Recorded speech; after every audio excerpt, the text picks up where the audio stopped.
You know what they say about love, that you should give someone your heart. Well, I gave my sister my kidney. And then I found out she never even needed it. She was perfectly healthy. The whole illness was a lie she sold, and I bought with a piece of my own body. Hello, my dear friends. Come, sit with me. I want to tell you a story about family, about sacrifice, and about the most perfect, most devastating lie I have ever encountered. This is a story that starts in a hospital room, wrapped in the warm blanket of sisterly love, and ends in the cold, blue light of a computer screen, with a truth so cruel it stole the air from my lungs. This is about the day I learned that the person I'd have given my last breath for, was willing to take my very organs on a lie. This is what happens when you discover your greatest act of love was someone else's calculated crime. The story begins in the soft glow of a shared childhood, a memory so vivid I can still feel the worn fabric of our grandmother's couch where we would sit side by side, our legs tucked beneath us, Lena and I, not just sisters but a single unit breathing in tandem. We shared a universe contained within the four walls of our small pink room. We whispered secrets in the dark, secrets that felt monumental, the name of a boy she liked, my fear of the dark, her dream of being a painter, my silly hope of one day owning a horse. Our laughter was a private language, our tears were shared resources. When I broke my arm falling from the old oak tree, it was Lena who sat beside my bed reading to me in a serious voice far older than her 10 years. When she didn't make the cheerleading squad, it was my shoulder she soaked with silent, disappointed tears. We were each other's first mirror, reflecting back not just a face but a soul, a shared history written in the same blood. That bond wasn't something we questioned, it was the very air we breathed, the foundation under our feet. She was my person, the one you call not after the good news but the moment before the bad news, when you just need to hear a familiar voice to gather the courage to face it. So when the change began, it was subtle, a shift in the light. Lena had always been the vibrant one, the one with the ready laugh that could dismantle a bad mood. But her energy, a force I had relied on my whole life, began to wane. It wasn't a dramatic collapse. It was a slow dimming. She would cancel our weekly coffee, citing fatigue. Her famous sparkle at family gatherings seemed muted, a lamp on a low setting. I chalked it up to the stress of parenting two active teenagers, the universal weariness of midlife. I'd tease her, gently calling her my little zombie, offering to take the kids for a weekend. She'd smile, a thin stretched version of her real smile, and say she was just tired. But then the color began to leave her face, not a sudden pallor but a gradual leaching, as if the very vitality was being siphoned from her skin, leaving behind a wan yellowish tint. The swelling came next, her delicate ankles puffy, her rings tight on her fingers. She joked about salt, about getting old. But a deep primal part of me, my sister sense, began to sound a quiet, persistent alarm. This was more than fatigue. I started watching her the way you watch a loved one sleeping when they have a fever, looking for the rhythm of their breath. I saw the wince when she thought no one was looking, as she shifted in a chair. I noticed how she pushed food around her plate, her appetite gone. The mother in her was still present, but it was a performance, a sheer act of will, to get the kids to school, to make their lunches, to ask about their days. The light behind her eyes was fading. I finally confronted her, not as a sister but as a worried guardian of this person who was a part of me. We were in her kitchen, the familiar scent of lemon cleaner and stale coffee hanging in the air. The teenagers were upstairs, the house for a rare moment quiet. "Lena, you're scaring me," I said, my voice barely above a whisper. She looked out the window at the bird feeder for a long time. When she finally spoke, her voice was flat, stripped of its music. "I don't feel right," she said. "I feel heavy and wrong.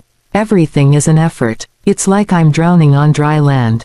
That confession opened the floodgates to a world of sterile corridors and ominous vocabulary. Doctor's appointments became our new shared ritual. I drove her, held her hand in waiting rooms filled with the faint smell of antiseptic and despair. We moved through a landscape of tests, blood draws, ultrasound scans. The waiting was its own peculiar torture, each phone call a potential cliff edge. And then the diagnosis landed, not with a scream but with a devastating clinical thud. Chronic kidney disease, stage 4. The words meant nothing and everything. The doctor, a man with kind eyes and a weary voice, explained it in gentle terms, but the translation was brutal. Her kidneys were failing. They could no longer do their silent, vital work of filtering the poison from her blood. The word dialysis entered our lives, a cold mechanical term that sounded like a prison sentence.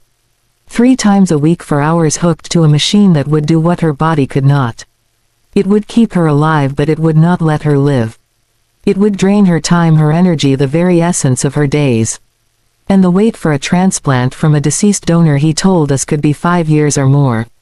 The statistics, he didn't need to say, were not kind to those on the wait list. I watched her absorb this. I saw the terror in her eyes, not for herself, she would whisper, but for her children. For the graduations, the weddings, the ordinary Tuesday nights she might miss. She was a mother facing the unthinkable, the prospect of an unfinished life. That terror was a physical thing in the room, a third presence, cold and suffocating. And in that moment my body knew. My mind was still reeling, a whirlwind of panic and grief, but a deeper cellular knowledge took over. It was a certainty as fundamental as knowing to breathe. This was my sister. This was the girl who shared her ice cream with me, who defended me from a bully in 4th grade, who held my hair back when I was sick. This was the woman who was the aunt my children adored, the other half of my own history. The idea of her tethered to a machine, slowly fading while I stood by with 2 healthy kidneys, was not just unthinkable, it was an obscenity. It was a violation of every unspoken pact we had ever made in the dark of our childhood room. Getting tested wasn't a decision, it was an inevitability. It was the next logical step, like putting one foot in front of the other to walk. I told her I would do it. The gratitude in her eyes was so profound it was painful. Don't do it out of obligation, she whispered, her voice cracking. I'm doing it because you're my sister and you need me, I said, the simplest, most complete truth of my life. The compatibility tests were another journey through the medical maze. More blood, more scans, more waiting. But this time the waiting was filled with a fierce, fragile hope. I prayed not to some abstract God, but to the very biology that made us sisters. Let me match. Let my body be the answer. Let this one thing be simple and right. The day the call came, I was folding laundry, a mundane task that suddenly felt sacred. The coordinator's voice was professional, but I heard the smile in it. You're a match. A very good match. I sank to the floor right there on the carpet between baskets of socks and towels. I didn't cry. I felt a wave of pure electric purpose. I could fix this. I could stop the terror. I could give her back her life. When I told Lena, she didn't speak at first. She just reached across her kitchen table, the same table where she'd confessed to drowning, and took both of my hands in hers. Her hands were cool and slightly swollen. She looked into my eyes and I saw a galaxy of emotions, relief so deep it was a kind of collapse, a love so sharp it bordered on agony, and a flicker of something else, maybe guilt, maybe awe. You don't have to do this, she said again, the script of obligation. And I gave my line again, the script of love. I know. I want to. This is what sisters are for. We were in a play now, one with the highest possible stakes, and we both knew our parts perfectly. The planning began, a whirlwind of preoperative appointments, nutritional guidelines, psychological evaluations. We were a team now, fighting the same enemy. We talked about the future with a boldness we hadn't allowed before. She wanted to travel again, to paint, to see her boys become men. I wanted my sister back. My vibrant, laughing shadow. The surgery date was set, a beacon on the calendar. The fear was there, of course, a low hum in the background, fear of pain, fear of the unknown. But it was utterly drowned out by the crescendo of purpose. This act, this gift, was the purest expression of our bond I could ever conceive. It was love made tangible, biology made merciful. I was giving her a piece of my physical self to sustain her whole self. It wasn't a sacrifice, it was the highest privilege. I went into that hospital feeling like I was walking on light. I was the solution. I was the lifeline. I was her sister. And that was everything. The sacrifice began not with the incision but with the quiet surrender of my own body's sovereignty. In the weeks leading to the surgery, my life became a meticulous project, a carefully managed decline toward a single event. I followed the nutritional guidelines, stripping my diet of anything that might stress the precious organ I was to give away. I drank gallons of water, a clear, tasteless penance. My world shrank to the circumference of medical preparation. The constant blood draws left faint bruises like dark blooms on my inner arms, a map of my commitment. Every test, every consultation was a step deeper into a role I had chosen with my whole heart, the donor. The healthy one, the savior. It was an identity I wore like a mantle, heavy with purpose. I would catch my reflection in a window and think there is the woman who was saving her sister. It was a story so noble it almost glowed. The hospital morning was a study in surreal calm. The corridors were too bright, the air too cold, smelling sharply of bleach and dread masked by false citrus. Lena was in a room down the hall. We had said our goodbyes the night before, a tearful clutching thing full of hope and unspoken fear. Now there was only the procedure. The gown they gave me was papery and humiliating, opening at the back to the sterile air. I lay on a gurney as people moved around me, efficient and kind, their eyes not quite meeting mine. They were preparing a product, a resource. The anesthesiologist, a man with gentle hands, explained the process, his voice a soothing drone. I nodded, focusing on the ceiling tiles, counting their perforations. My last conscious thought was not of fear but of a fierce, determined love.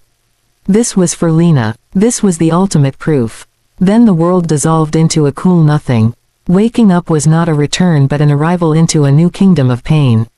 It was a deep internal ache, a raw hollowing out that radiated from my core to the very tips of my fingers. It felt less like a wound and more like an amputation of my vitality. The first breaths were shallow, careful sips of air that stoked a fire in my side. A morphine drip offered a hazy buffer, a cotton wool distance from the sharpest edges, but the truth of it was inescapable. A part of me was gone. A fundamental piece of my physical self had been taken from its safe dark cradle and placed into another. The fatigue was absolute. It was not the tiredness of a long day but a gravitational pull, a weight in my marrow that made the simple act of lifting a hand feel like a monumental task. I was an empty vessel slowly filling with a thick heavy lead. They brought me to see Lena after what felt like an eternity. She was pale amidst the white sheets, connected to a different symphony of machines. Her smile was weak but radiant. "It worked," she whispered, her voice a dry leaf. "They said it's perfect. It started working right away." In that moment the pain receded, not gone but transformed. It had meaning. It had a purpose. My suffering was the direct fuel for her relief. Every stab in my side was a beat of her new kidney. Every wave of nausea was a sign of her healing. I wore my pain like a badge, the cost of admission to a miracle. She called me her angel, her savior. The words were balm. They wrapped around the raw nerves and whispered that this was worth it. I believed them. I needed to believe them. Coming home was not a recovery but a long, slow education in my new limitations. The world I had left just days before was now a minefield of ordinary threats. A sneeze was a terrifying jolt of agony. Laughter a dangerous contagion I had to suppress. My own bed felt like a treacherous landscape where finding a neutral position was a nightly puzzle. The simple architecture of my life had collapsed. I could not drive. I could not lift a grocery bag. I could not play with my children in any way that mattered. I was a spectator in my own home, watching from the couch as my family's life moved around me in its noisy, chaotic flow. My husband became a nurse, his love expressed in bedpans and careful adjustments of pillows, his eyes shadowed with worry and a helpless fatigue. My children learned to be quiet, to tiptoe, their small faces marked by a confusion they couldn't voice. Mommy had a boo-boo, but Mommy was also a hero, and they didn't know how to reconcile the two. The physical toll was a relentless ledger. The fatigue was the worst of it. It was a fog that dulled my thoughts, a weight that pinned me to the earth. I would wake up exhausted. A shower required a nap to recover. Making a cup of tea felt like running a marathon. My body was expending every ounce of its energy on the monumental task of healing the cavern inside me, of reconfiguring an entire internal system that had just lost a critical organ. I was running on 3 cylinders now, and the engine knocked and shuddered. The doctors called it normal. They said it would take months, maybe a year. They said to be patient. But patience is a luxury for those watching a garden grow, not for those who feel their own life force is on permanent dim. And then there was the psychological shadow, the uninvited guest in my recovery. It whispered in the quiet moments. "You are less now. You are diminished. You have given away a piece of your resilience." A cold would now be a serious threat. A future illness a mystery. I had voluntarily stepped onto a different health path, one with fewer safeguards. I had traded a piece of my own biological security for another's. In my darkest nights, gripped by a pain the medication couldn't touch, I would let the thought in, what have I done? But then I would picture Lena. I would force myself to imagine her color returning, her laugh regaining its music, her children getting their mother back fully and completely. I would clutch that image to my chest like a talisman. This pain has a name. This sacrifice has a face. It is for Lena. The world outside was eager to celebrate the story. Friends and family called me a saint. They marveled at my courage. They spoke of the incredible bond between sisters. I accepted their praise with a smile that felt stiff on my face. Because they didn't see the reality. They didn't see the slow shuffle to the bathroom, the grimace hidden behind a hand, the profound loneliness of being the one who gave while everyone else got to live. Lena's recovery became the shining narrative. Her improving numbers, her returning energy were the happy ending everyone wanted to focus on. My protracted convalescence was the boring, inconvenient epilogue. The spotlight of crisis had moved from her hospital room to the quiet living room where I sat in a persistent twilight of discomfort. The hero's journey ended for everyone else on the operating table. For me it was where the real journey, a much lonelier and more arduous one, began. Yet I made a sanctuary of this suffering. I curated it. I told myself this was the price of love. The highest price. I would trace the fresh angry scar on my abdomen, a purple line like a crude seam holding my new reality together. This is my love made visible, I would think. This is the mark of my devotion. When the doubt or the self-pity crept in, I would weaponize my own nobility. You wanted to do this. You chose this. This pain is your offering. Do not disrespect it with regret. I built a fortress of meaning around my weakness. Every pill I took, every nap I needed, every task I had to delegate was not a failure, it was a prayer. A continued prayer for Lena's life. I believed in the economy of our exchange with the faith of a zealot. I had paid in pain and fatigue. She received life and energy. The books were balanced by the sheer cosmic weight of the transaction. Her phone calls, her texts filled with news of her walks in the park, her plans for a trip, her kids' achievements were my reward. They were the dividends on my investment. I lived vicariously through her resurgence. My own world was small and painful, but hers was expanding beautifully, and that expansion was my doing. I had poured myself into her cup, and now I could drink from it from a distance.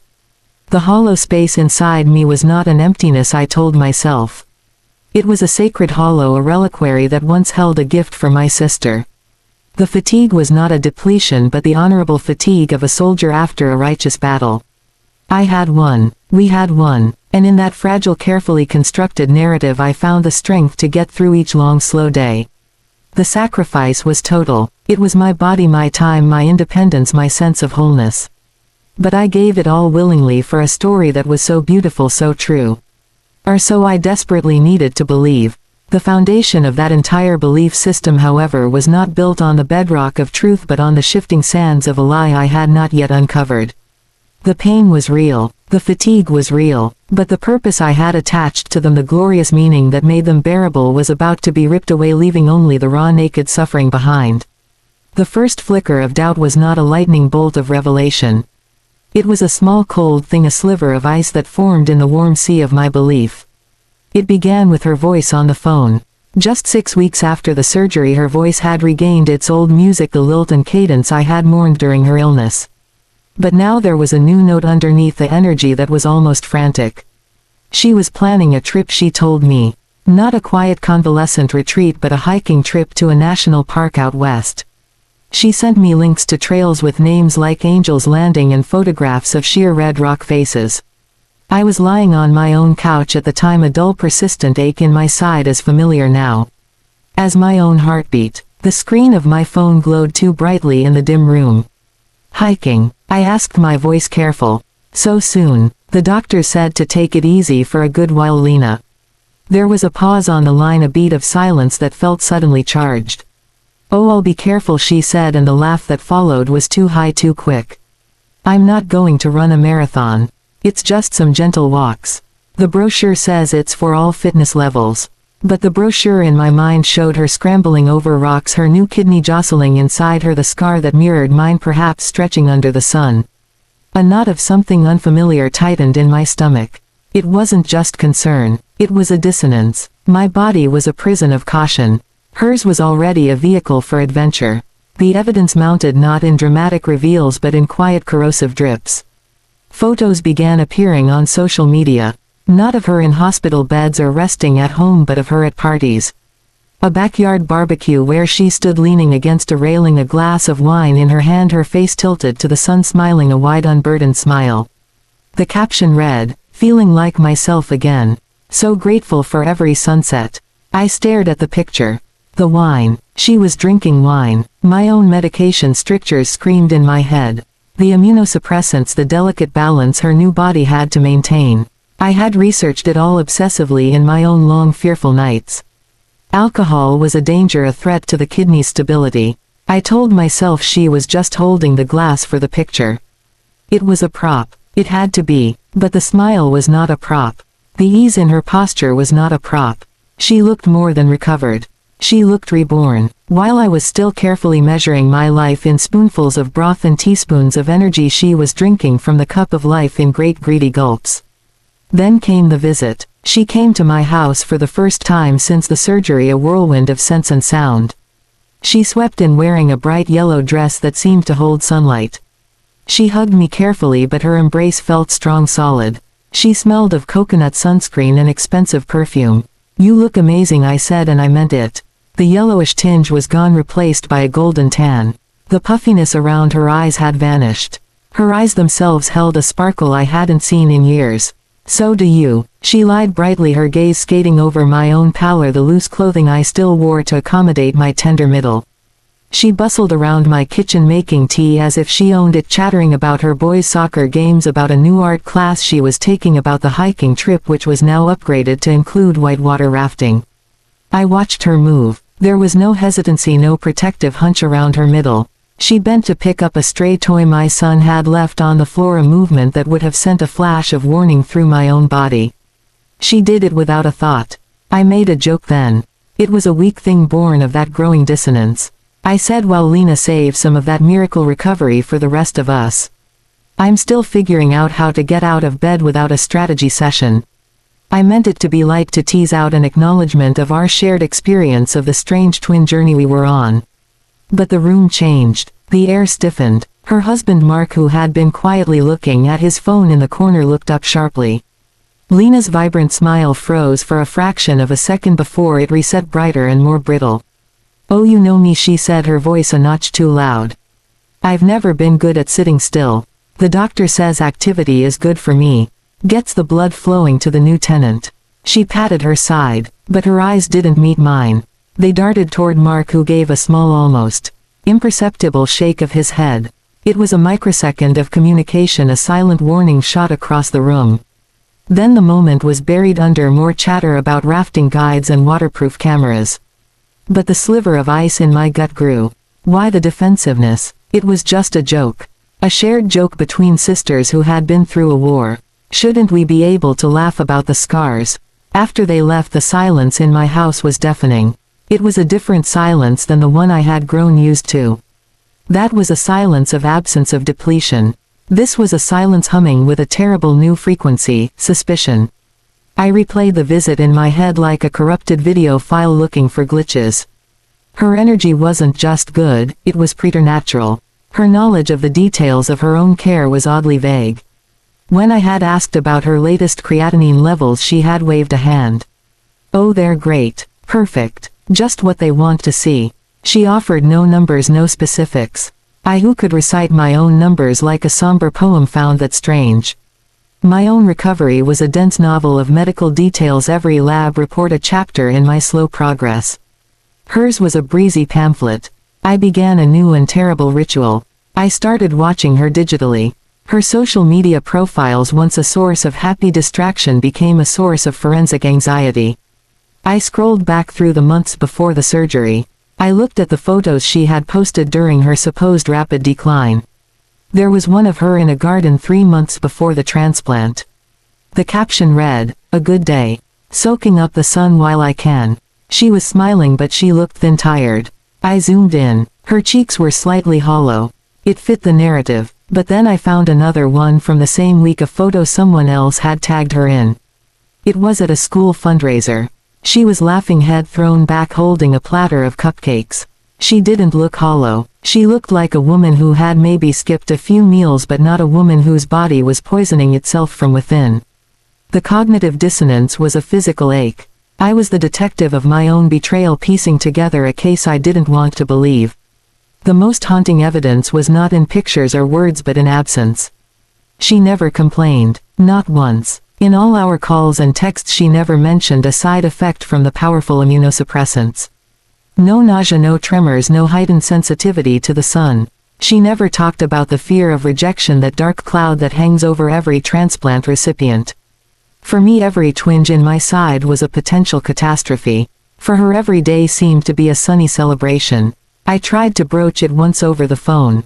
I asked if she was having trouble with the medications. The silence on the line was so complete I thought the call had dropped. "Hello, I'm here," she said finally. "They're fine. A little annoying but fine. You know." And then she immediately launched into a story about her youngest son's science project. The subject was closed. A wall had descended. This flicker of doubt changed everything. It poisoned my own recovery. The pain that I had sanctified as a noble sacrifice now felt like a stupid, pointless agony.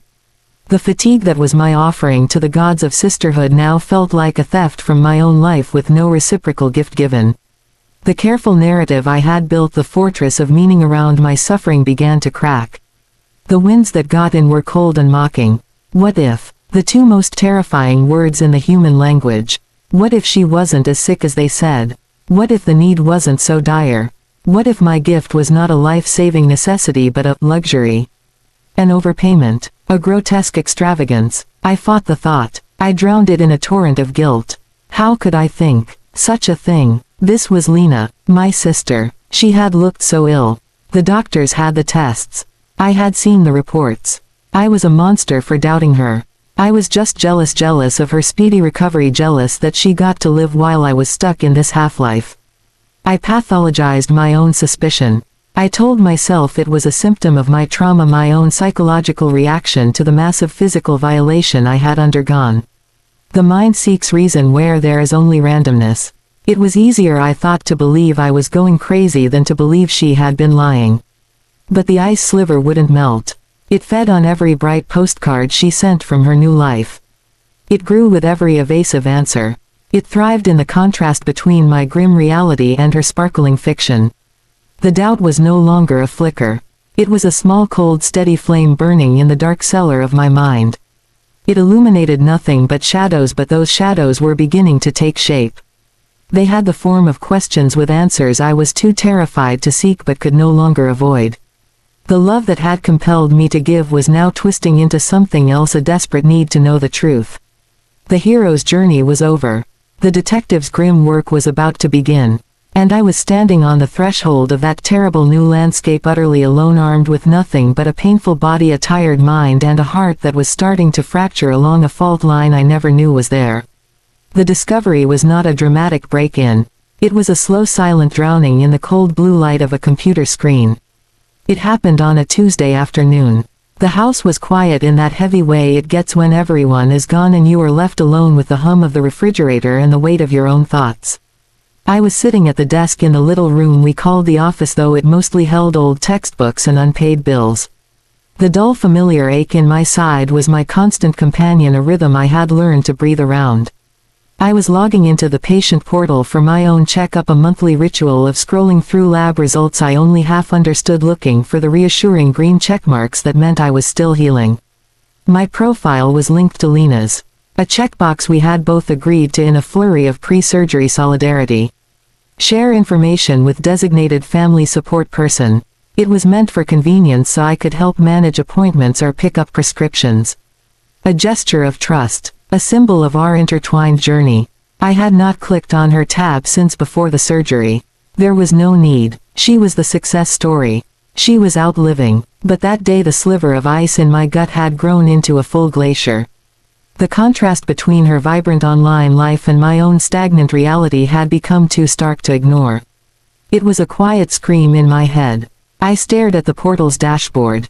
My name, my records, my medications, and then a small hyperlinked tab beside it, linked patient, Elena Vance. Her name looked so official in that font. My cursor hovered over it. This was a violation. This was the privacy line you do not cross. The thought was clear and then it was gone, washed away by a tidal wave of something darker. A need. A compulsion. The whisper that had been building for weeks was now a roar in my ears. You have to know. I clicked. The page loaded slowly. There was a list of visits. Post-operative checkups. Medication refills. Standard stuff. My heart was a frantic bird in my chest. I felt like a thief in my own home. I navigated to the test results section. I filtered by date. I went back to the month before the transplant. The crucial month. The month of the final confirmations, the month where her need was deemed absolute and urgent. The first document was a standard metabolic panel from 8 weeks pre-transplant. I opened the PDF. The numbers swam before my eyes.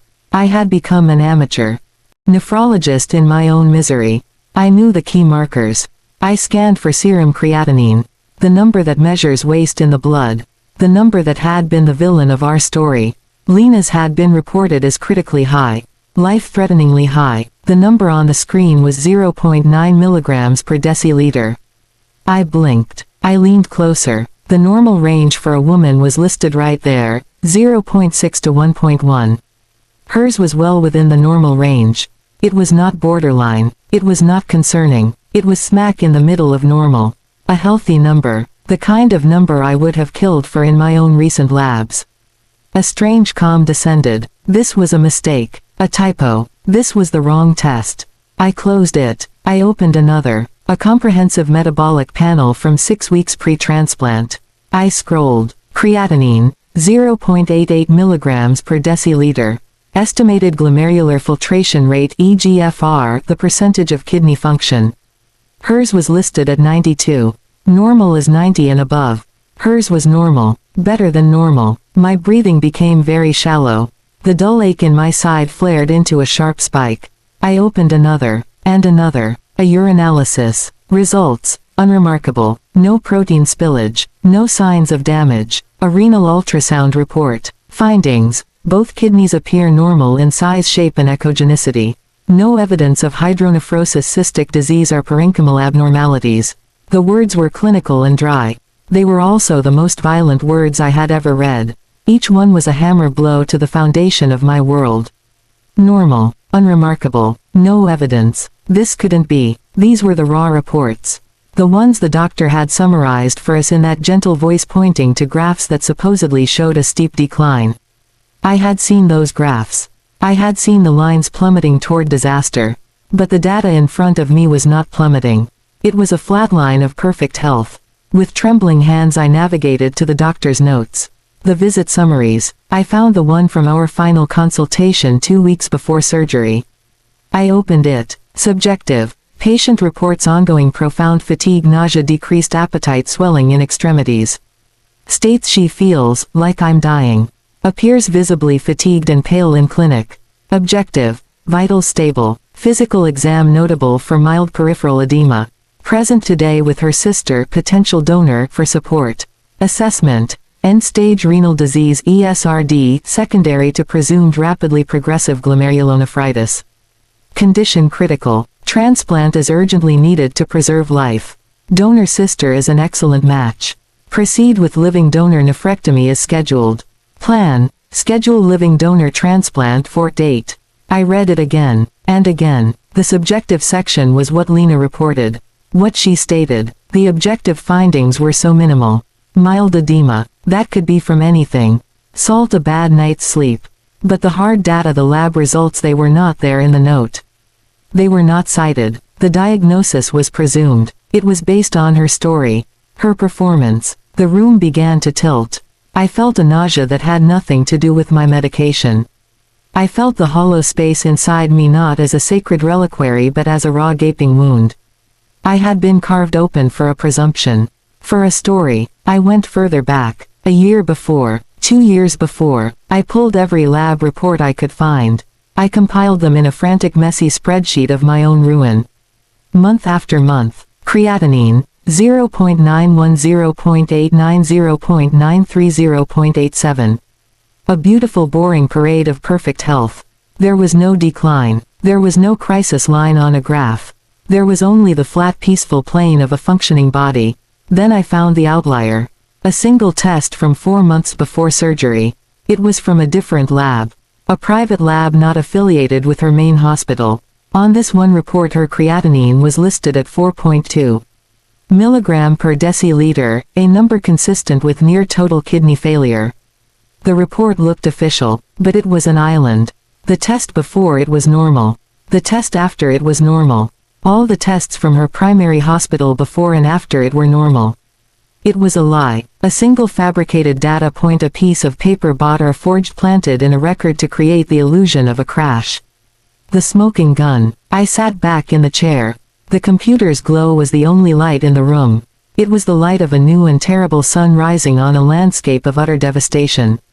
The evidence was not circumstantial. It was not a feeling. It was data. It was bytes and numbers printed on official letterhead. It was the unassailable truth of chemistry and biology. Her kidneys had always been fine. The illness, the panic, the desperate race against time, it was all a stage play. And I had not just been in the audience. I had been the prop. The vital unwitting prop. The pain in my side was screaming now. It had a voice for the first time. It was screaming fool. It was screaming dupe. Every twinge, every stab of fatigue, every day lost to recovery was now reinterpreted. It was not a sacrifice. It was a theft. She had not been fighting for her life. She had been crafting a lie. And she had used my love, my body as the primary material. I thought of the performance. The pale face she could have achieved with makeup. The fatigue she could have faked. The reports she could have selectively shown us. The doctors, were they complicit? Or were they simply trusting a convincing patient, a weeping mother presenting with a single damning forged lab result from another facility? A patient insisting she felt like she was dying. Medicine relies on patient testimony. She had weaponized that trust. I looked at my hands on the keyboard. These hands had signed the consent forms. They had held hers in reassurance. They now felt like alien objects. I had given her a piece of my body based on a fiction. The magnitude of the betrayal was so vast it was incomprehensible. It was not a betrayal of money or words. It was a betrayal of my physical integrity at the most fundamental level. She had conscripted my own biology into her fraud. A sound escaped me. It was not a sob. It was a dry heave of the soul. The narrative of the past year, the story I had told myself to survive the pain, shattered completely. In its place was a void. A silent howling void. The love that motivated me was gone, instantly incinerated in the cold fire of this truth. What remained was not hatred. Not yet. It was a profound and absolute erasure. The sister I knew had never been in that hospital room. That woman was a phantom. The real woman was a strategist, a cold-hearted architect who saw my body not as a sibling's but as a resource to be harvested for a scheme. I printed the pages. The printer whirred to life, a mundane sound for such an apocalyptic task. I watched each page slide out.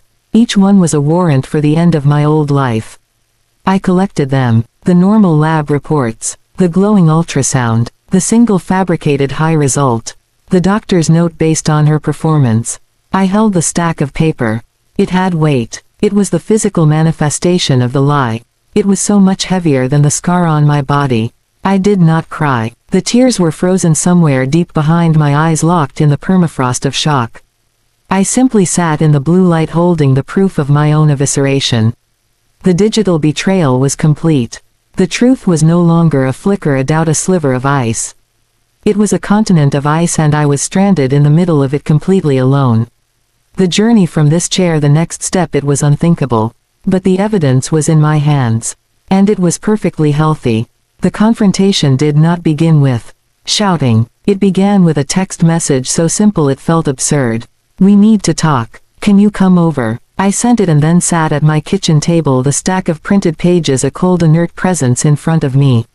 The clock ticked. The sun moved in a slow arc across the floor. My entire being felt like one raw, exposed nerve. The hollow space inside me was no longer a physical fact but an emotional chasm so deep and dark I felt I might fall into it and never stop falling. I waited. The phone buzzed. "Sure, be there in an hour. Everything okay?" The exclamation point was a tiny dagger. The performative concern was salt in the wound. I did not reply. When she arrived, she was still a sunbeam. She came in with a smile carrying a bag from a boutique bakery. "I brought those lemon tarts you love," she announced, her voice bright as the yellow dress she wore. She stopped when she saw me.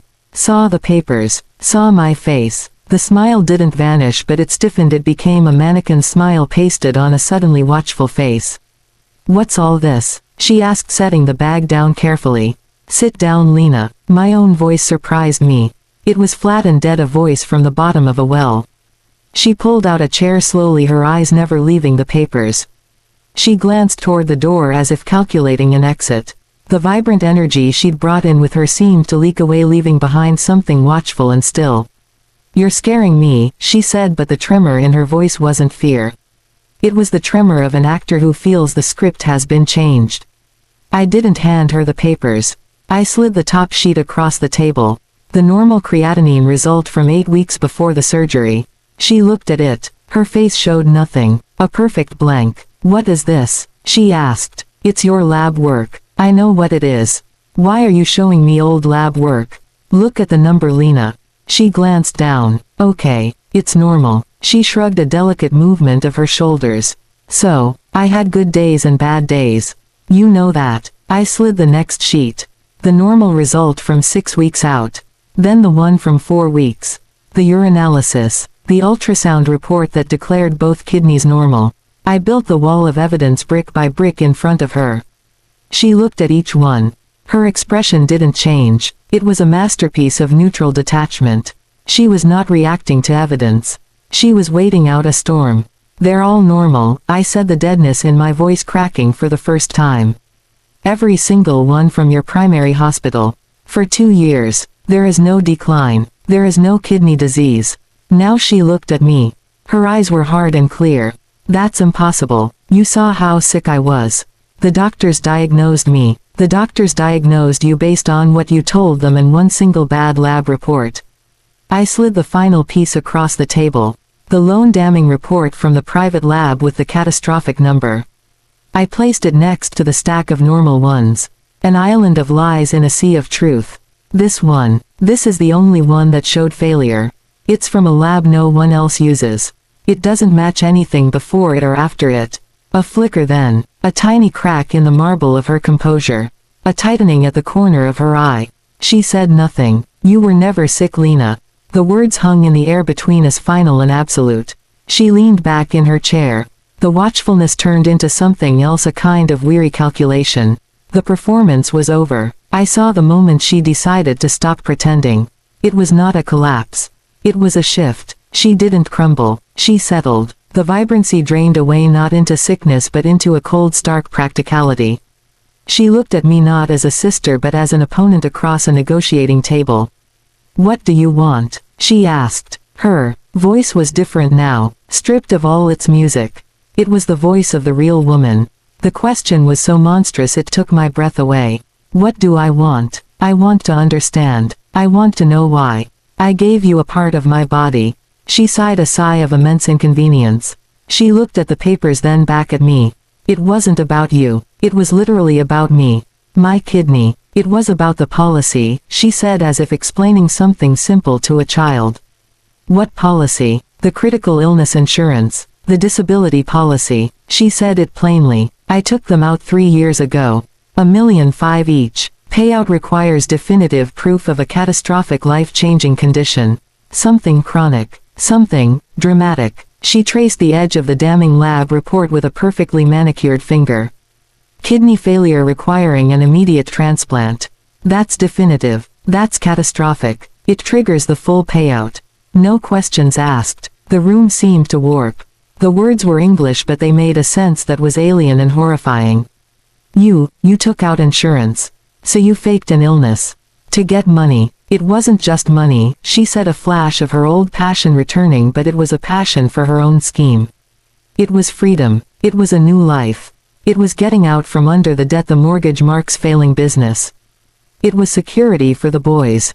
A real future. "You used me," I whispered. "You let them cut me open. You were a match," she said, and the clinical detachment in her voice was worse than any anger. It was the most convincing proof. A living donor transplant. No insurance company could doubt the severity after that. They'd see the surgery records, the medication. It was perfect. Perfect. The word echoed in the hollow she had created inside me. And the kidney. What was the kidney for? A slight impatient frown. It was part of the proof. It had to be a real transplant. A real procedure. They have investigators. They check. They needed to see a real organ transferred, real immunosuppressants prescribed. A fake surgery wouldn't work. I stared at her. I was looking at a stranger. A brilliant, ruthless alien creature.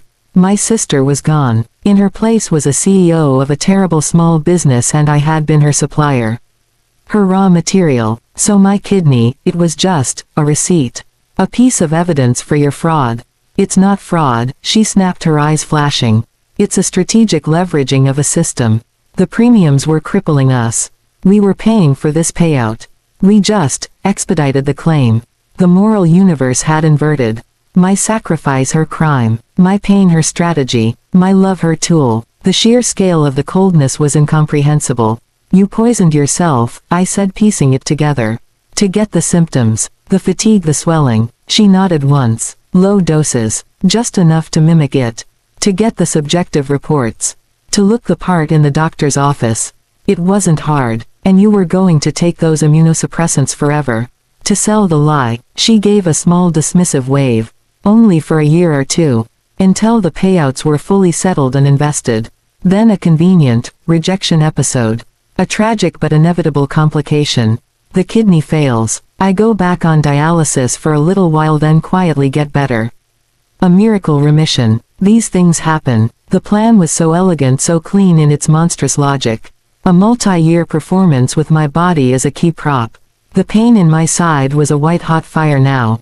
It was the pain of my own flesh screaming in understanding of its grotesque purpose. And me. The question was a ragged thing torn from my throat. What was I in this? What was I supposed to do? For the first time she looked uncomfortable. She glanced away. You would have been taken care of. Taken care of. I stood up, my chair screeching on the floor. You stole my health. You stole a year of my life.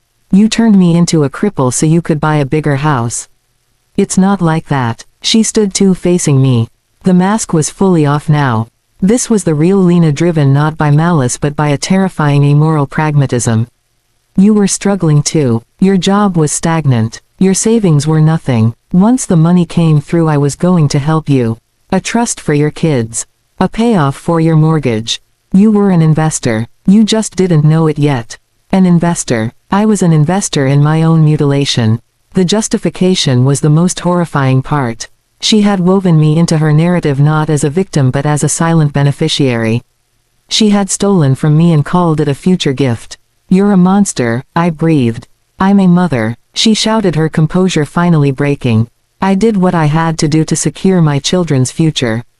You don't understand the pressure. The fear of failure. You were always the good one, the gentle one.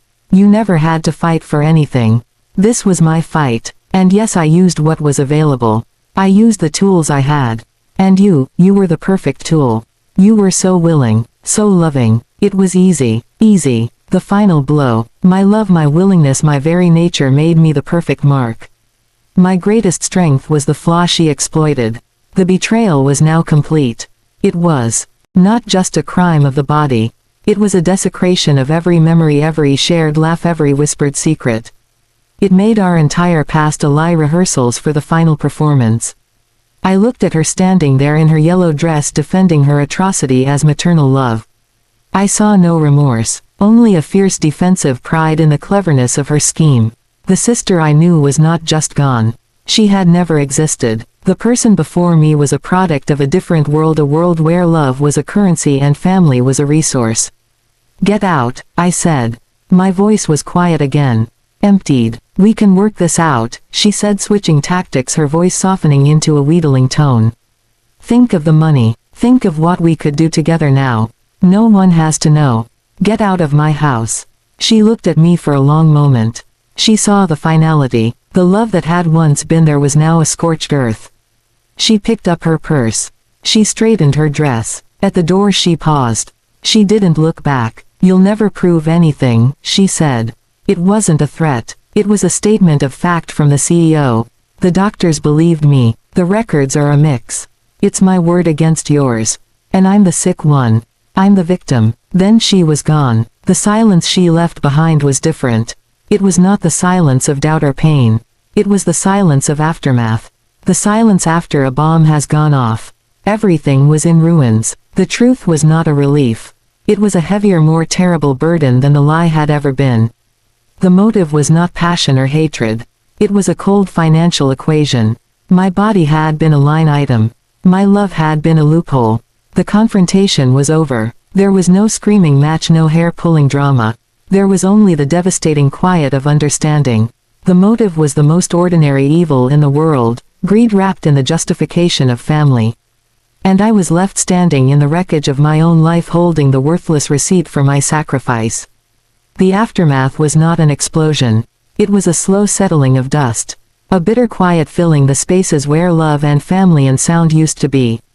The legal battles were indeed a separate cold story. My lawyer, a man with tired eyes and a voice like gravel, would speak in terms of criminal fraud, and civil liability, and informed consent obtained under false pretenses. It felt like listening to a report about a disaster that had happened to someone else on another planet. The police were bewildered. Organ fraud was not in their manual. The insurance company launched its own investigation, a silent, furious machine more interested in retrieving its money than in my missing kidney. Lawyers' letters, depositions. It was a war fought in bland conference rooms over paper cups of bad coffee. A war where the primary casualty was already gone and could not be returned. My body was evidence exhibit A. The scar was the proof of the crime. I would sit in those rooms feeling the phantom ache and think, this is what it means to be a crime scene. But the real consequence, the true battleground, was not in those rooms. It was inside me. The hollow space was now a permanent resident. A physical fact, yes, but more than that. It was the hollow where trust had lived. The hollow where the concept of sister had been stored. The hollow where my own story about who I was had been written. All of it scooped out as cleanly and as cruelly as the organ itself. I lived with it. Every morning I woke and my first conscious thought was not of the day but of the absence. The absence of the piece of me. The absence of her. The absence of the person I was before. The family shattered not with a bang but with a series of terrible silences. Our parents were lost in a maze of grief and disbelief. They wanted to believe it was a misunderstanding, a mental breakdown on my part or on hers. They could not hold the full monstrous truth in their minds. It was easier to crumble into a neutral despair, to plead for peace, to hope it would all go away. They became ghosts haunting the edges of my life. Family gatherings ceased to exist. The calendar year became a minefield of birthdays and holidays we all now spent alone in our separate houses, nursing our separate wounds. My children asked about their aunt, about their cousins. The explanations I gave were brittle lies about grown-up problems. I saw the confusion in their eyes, the dim understanding that the adult world was a fragile and terrifying place. I had wanted to protect them from everything, and instead I had introduced them to the very core of betrayal. My own health was a long road with no destination. The remaining kidney worked hard, compensated. But I was fragile in a way I had never been. A common cold laid me low for weeks. The flu was a terrifying prospect. I was warned about high blood pressure, about protein intake, about the relentless march of time on a solitary organ. My medical future was a narrowing path. I was now a patient for life because of a lie. Every checkup was a reminder. Every blood test was a referendum on the consequences of her crime. The fatigue never fully left. It became a baseline, a new normal of having less to give. Of measuring my energy in careful teaspoons. The vibrant, active woman I had been was gone. In her place was a careful woman, a woman who planned her weeks around the budget of her stamina. The hardest part was not the anger. The anger was a fire, and it burned hot and clean. It was the grief. The grief was a vast gray ocean, and I was drowning in it. I grieved for my sister. Not the monster who had done this, but the sister of my childhood. The girl on the grandmother's couch. I grieved for her as if she had died. Because she had. The person I loved had never existed. She was a fiction, the first and most tender character in the long con. So I mourned a ghost. I cried for shared secrets that were now just tactics. I cried for laughter that was now just rehearsal. I cried for the loss of my own past. She had stolen that too. She had poisoned my memories. Every good moment, every tender gesture was now suspect. Was that real, or was she just practicing? The closure did not come from vengeance. The court case dragged. The insurance company settled with her, quietly recouping most of the money but avoiding a public scandal that would expose their own lax vetting. She faced no jail time, only financial ruin and a restraining order. It felt like no justice at all. How could there be justice? They could not reattach my kidney. They could not give me back the year of pain. They could not restore my faith. The law dealt in money and restrictions. It could not touch the hollow space. Closure came from a brutal and quiet understanding. It came one afternoon looking at a photograph of us as children. We were maybe 7 and 5. We were on a swing set. I was pushing her. Her head was thrown back in a laugh that was utterly unguarded, completely real. And I realized that person, the laughing child, was gone. The woman she became was sick in a way no surgeon could ever fix. Her sickness was in her soul. It was a sickness of emptiness, a void where empathy should have been. She did not do this because she hated me.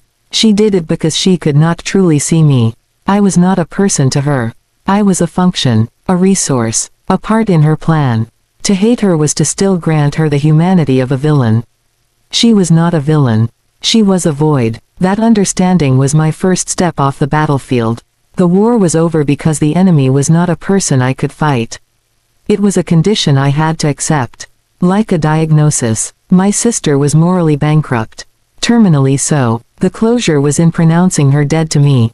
I stopped calling her my sister. In my mind she became Lena. The woman who took my kidney. A stranger who shared my DNA. The cord was cut not with anger but with a terrible final sadness. My healing then began the day I stopped living for the ghost and started living for the woman who remained. Me. Scarred, yes. Cynical perhaps. But alive. The focus turned from what was taken to what was left. I had one good kidney. I had a body that was fighting to adapt. I had a mind that had uncovered a terrible truth and not completely broken. I had a heart that, while wounded, was still capable of love for my children, my husband, the few friends who stood by me in the quiet without demanding the gory details. I learned a new kind of gentleness. A gentleness with myself. I allowed the fatigue. I respected the pain. I no longer cursed my limitations. I negotiated with them. I became an expert in my own new body. I found joys that were small and quiet and mine. A perfect cup of tea in the morning silence. The weight of a book in my hands. The sound of my children sleeping. These were not grand things, but they were real. They were not part of anyone's narrative. They were my life. The redemption was not in her punishment. It was in my own slow reassembly. It was in looking at the scar in the mirror and no longer seeing a badge of foolishness or a symbol of theft. I began to see it as a map of survival. It was the path I had been dragged down against my will. But it led to here. To this moment where I was still breathing, still thinking, still capable of a kind of peace. The scar was the proof that I had given something monumental. The fact that it was stolen did not negate the enormity of the gift. It only illuminated the smallness of the thief. I will never be the woman I was. That woman was trusting. That woman believed in the sanctity of family blood. That woman is gone. I am someone else now. Someone harder. Someone who looks at paperwork. Someone who listens to the silence between words. Someone who knows that the most dangerous lies are not told by strangers but by the people who know the exact shape of your heart. And yet, I am not bitter. I am sad. A deep enduring sadness that is like a familiar room I have learned to live in. But I am not cruel. I am not empty. I have love to give, but I give it wisely now. I protect my heart. And for God's sake I protect my remaining kidney. So this is where the story ends. Not with a bang. Not with a courtroom verdict. It ends with a woman sitting in a quiet house. The sun is coming through the window. There is a dull familiar ache in her side. She takes a breath. It does not hurt to breathe anymore. She thinks of the past not with rage but with a sort of mournful distance. She thinks of the future not with fear but with a careful hope. She is alone but she is not lonely. She is diminished but she is not defeated. The hollow space is still there. But she has learned to build a life around it. A different life. A real one. She is finally painfully free from the lie. And in that freedom, however it was won, there is a fragile and undeniable peace. And so, my dear friends, that is where we leave her. Not on a battlefield, but in a quiet room. Not with a victory cry, but with a steady breath. This is the final, quiet truth of such a betrayal. The closure is not something you are given, it is something you build, brick by painful brick, from the rubble that is left.